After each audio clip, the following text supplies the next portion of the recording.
Guys, आज इस video में जो पोएम हम कवर करने वाले हैं वो है I would like to be a dot in a painting. इस पोएम को डिस्कस करने के लिए मैं इस पोएम को डिफरेंट सेक्शंस में डिवाइड करूंगी। सबसे पहले हम ऑथर का ब्रीफ इंट्रोडक्शन करेंगे क्योंकि ऑथर का इंट्रोडक्शन करना बहुत ज़रूरी है, क्योंकि मोस्टली जो राइटर्स हैं वो अपनी पोएम्स में अपने जो वर्क्स हैं उनमें वही रिप्रेजेंट करते हैं जो कि उनकी लाइफ के बारे में होता है।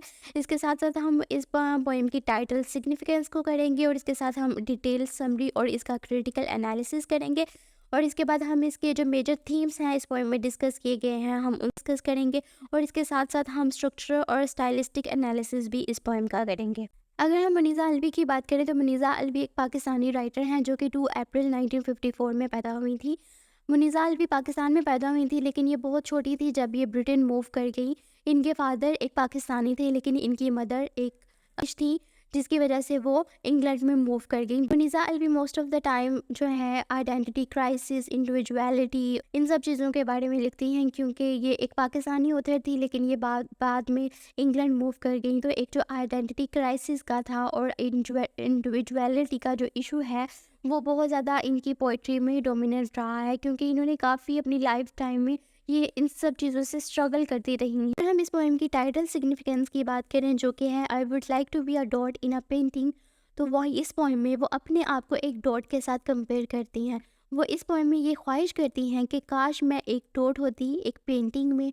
तो इस पोएम में जो है एक डॉट अपने आप को एक डॉट के साथ कंपेयर कर रही हैं। तो इस पोएम में जो वर्ड डॉट है वो एज अ मेटाफर भी यूज़ किया गया है जो कि रिप्रेजेंट करता है इंडिविजुअलिटी को, सेल्फ एक्सेप्टेंस को और एक आइडेंटिटी को। अगर हम इस पोएम को सरफेस लेवल पे देखें तो एक्नॉलेजमेंट के साथ इन सब से थीम्स के साथ डिस्कस करती है, लेकिन अगर हम इसके जो इस पोएम के जो डीपर मीनिंग्स हैं उन सबको एक्सप्लोर करें तो ये पोएम जो है मेजर थीम्स जैसे कि identity, individuality, self acceptance and optimism, इन सब चीज़ों के साथ डील करती है। हम अब इस पोएम की जो है डिटेल समरी और इसके साथ साथ इसका क्रिटिकल एनालिसिस भी करेंगे। फर्स्ट स्टैंजा में वो कहती हैं I would like to be a dot in a painting by Miro, barely distinguishable from other dots. It's true, but quite uniquely placed and from my dark center. तो इस poem में इस stanza में वो कहती हैं कि काश मैं एक जो है पेंटिंग में एक डॉट होती। वो राइटर मीरो की बात कर रही हैं जो कि बहुत ज़्यादा फेमस राइटर हैं, जो कि एब्स्ट्रैक्ट पेंटिंग करते हैं जिनमें जो है डॉट्स और लाइंस और स्ट्रिप्स, इन सब ये जो फीचर्स हैं बहुत ज़्यादा डोमिनेंट है। तो वो चाहती हैं कि वो फिश करती हैं इस पोएम में कि काश मैं जो मीरो की एक पेंटिंग है उसमें जस्ट एक डॉट होती।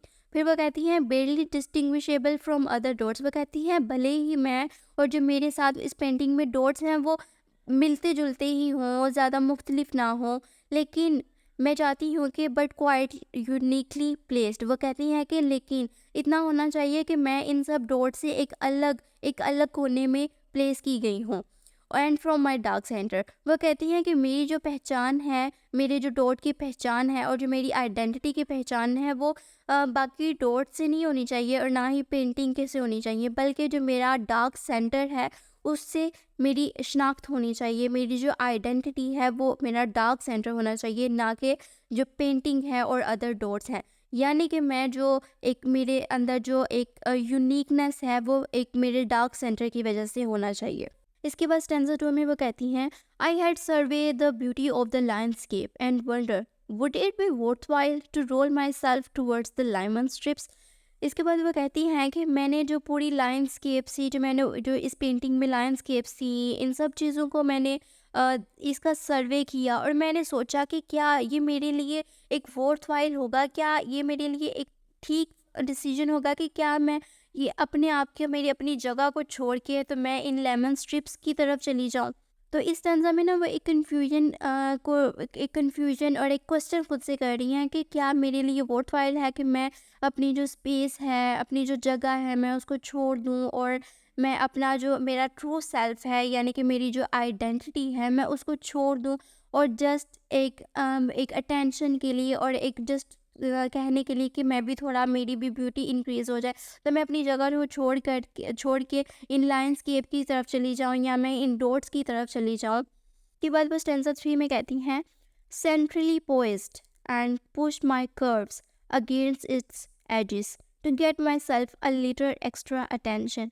तो फिर वो कहती हैं कि या मुझे अपने जो एजेस हैं उसको थोड़ा सा पुश करना चाहिए ताकि मैं थोड़ी सी ज़्यादा अटेंशन ले सकूं, या फिर मुझे इसी तरीके से मतलब अपनी जगह पे ही रहना चाहिए। तो मतलब इस स्टैंजा में और स्टैंजा 2 में वो एक कन्फ्यूजन का एक डिसीजन नहीं कर पा रही कि क्या मुझे अपनी जो ट्रू आइडेंटिटी है उसी को एक्सेप्ट करना चाहिए, या फिर मुझे एक नई पहचान बनानी चाहिए, या मैं अपने आप को छोड़ दूँ, मैं अपनी आइडेंटिटी को छोड़ दूँ और जो दुनिया कर रही है क्या मुझे भी वो उन सब की तरह मुझे भी वो सब कुछ करना चाहिए।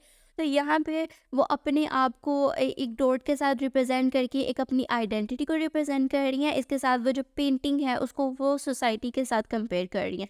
तो वो अपने एक कन्फ्यूजन को एक रिप्रेजेंट कर रही हैं कि क्या मेरी जो अपनी आइडेंटिटी है मुझे उसको छोड़ देना चाहिए, जो मेरा असल है मुझे उसको छोड़ देना चाहिए, बल्कि मुझे सोसाइटी को सुनना चाहिए जो सोसाइटी कर रही है, जो हमारी सोसाइटी के नॉर्म्स हैं, कल्चर्स हैं, क्या मुझे उन सब चीज़ों को एक्सेप्ट करना चाहिए या मुझे अपनी आइडेंटिटी के साथ ही ट्रू रहना चाहिए। उसके बाद वो स्टैंजा 4 में कहती हैं, but it's fine where I M.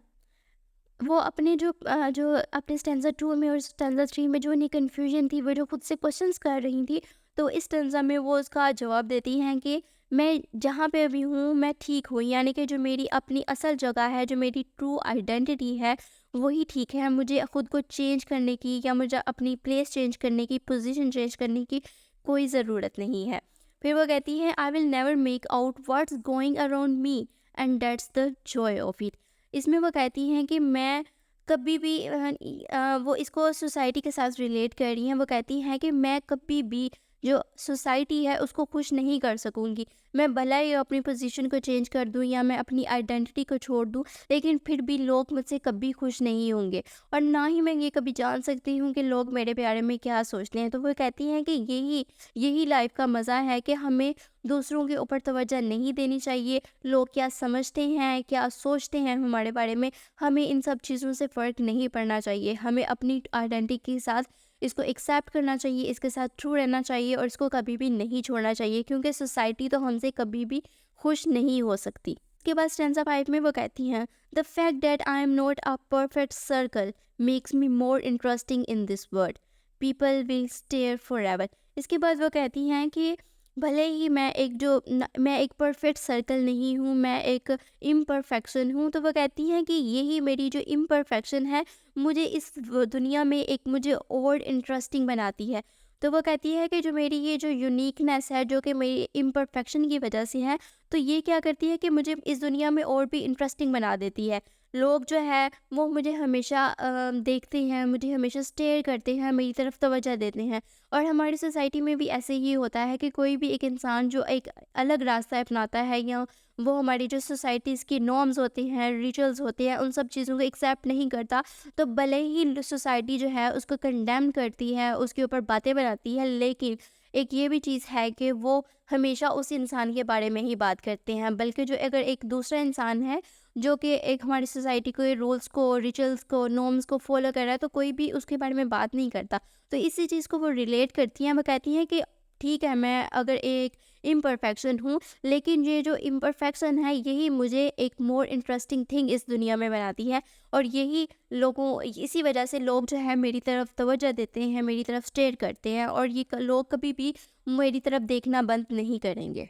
Stanza 6 में जो कि स्टैंजा 5 से ही रिलेटेड है, तो वो हम कहती हैं कि even the most unemotional get excited, यानी कि वो एक परफेक्ट सर्कल नहीं है। तो वो कहती हैं कि जो अनइमोशनल लोग हैं ना, तो वो भी मेरी तरफ देख के ना एक्साइटेड हो जाते हैं। जैसे कि एक पेंटिंग है वो बहुत परफेक्ट है, लेकिन जो ख़ास लोग हैं उनको उसमें कोई दिलचस्पी नहीं है। तो लेकिन जब वो देखते हैं कि एक पेंटिंग में एक कोई ख़राबी है, तो वो उसको भी वो जज करना शुरू कर देते हैं, एक्साइटेड हो जाते हैं, उसमें भी कुछ फीलिंग्स आ जाती हैं। तो वो कहती हैं कि मेरी जो ये इम्परफेक्शन है वो अनइमोशनल लोगों को भी एक्साइटेड कर देती है।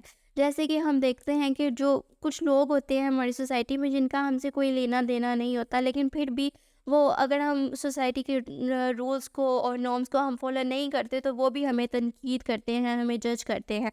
और इसके अलावा वो कहती हैं इन स्टैंज़ास में स्टैंज़ा 5 में और स्टैंज़ा 6 में वो जो है इम्परफेक्शन की इम्पोर्टेंस को एक्सप्लेन करती हैं। वो कहती हैं कि जिस तरीके से एक इंसान अच्छा है, लेकिन एक बुरा इंसान भी होना ज़रूरी है, ताकि वो बताए कि एक अच्छा होने में और एक बुरे होने में क्या फ़र्क है।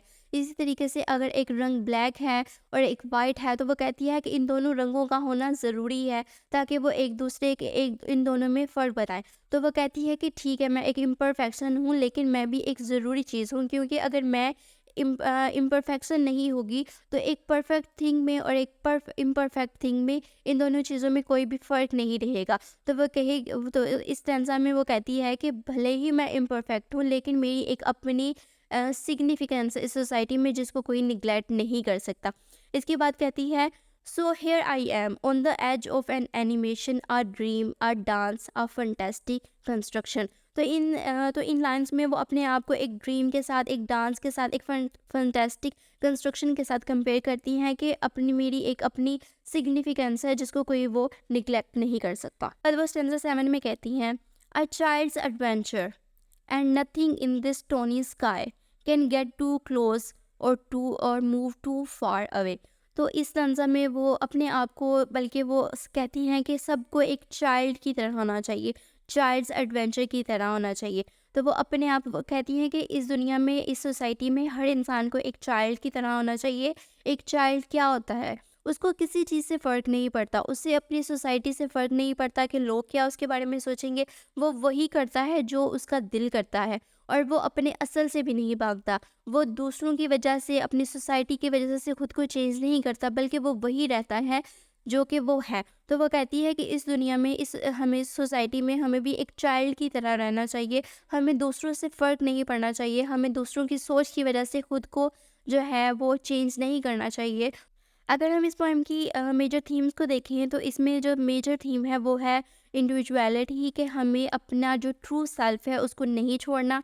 हमें सोसाइटी के नॉर्म्स की वजह से, वैल्यूज़ की वजह से, रिचुअल्स की वजह से हमें नहीं छोड़ देना, बल्कि हमें अपनी सोसाइटी के अगेंस्ट चलना है। अपनी जो इंडिविजुअलिटी है उसको एक्सेप्ट करना है। इसके बाद जो एक और मेजर थीम है, जो है कि है सेल्फ एक्सेप्टेंस। वो कहती हैं, वो इस पोएम में मैसेज कन्वे करती हैं कि जो हमारा ट्रू सेल्फ है, हमें उसको ही एक्सेप्ट करना चाहिए। हमें अपने जो फ्लॉज़ हैं, हमें उनको एक्सेप्ट करना चाहिए और उनको ठीक करना चाहिए, ना कि हम अपने फ्लॉज़ को एक्सेप्ट ही ना करें कि नहीं, मैं तो ऐसा नहीं हूँ। हमें इस तरह से नहीं करना चाहिए। इसके साथ साथ ऑप्टिमिज्म का मैसेज भी बहुत ज़्यादा डोमिनेंट है इस पोएम में, क्योंकि थ्रू आउट द पोएम वो बहुत ज़्यादा ऑप्टिमिस्टिक हैं, बहुत ज़्यादा पॉजिटिव हैं अपनी लाइफ को लेके। तो वो हमें ये मैसेज देती हैं कि हमें लाइफ में हमेशा पॉजिटिव रहना चाहिए।